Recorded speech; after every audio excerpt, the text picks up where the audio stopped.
This is my relaxing weekend. Yes, so makikita nyo, maglalaba tayo for today.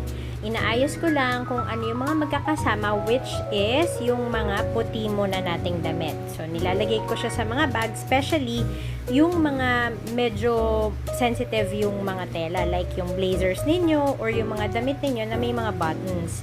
Nilalagay ko siya sa bag para meron siyang extra layer of protection. So, ayan, lahat muna ng mga whites, yan ang pagsasama-samahin ko. Yung mga decolor, after na lang natin matapos na laban yung mga puti natin. After that, ilalagay ko na siya sa machine and then i-close na natin yung door. Pagkatapos natin ilagay yan, maglalagay naman tayo ngayon ng detergent and ng Fabcon. So, makikita nyo dito, nasa left yung detergent and then, nandun naman sa gitna yung Fabcon. So, ito lang yung usual setting ng ganitong washing machine, which is Samsung. This is not an ad. Gusto ko lang ipakita sa inyo that I like this machine.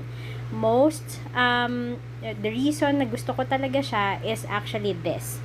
So, meron akong option to select kung ano yung gusto kong klase ng paglalaba, whether it's cotton, jeans, quick wash, or daily wash. This time, I want a daily wash, so I just push play pagkatapos ko siyang i-select. There you go!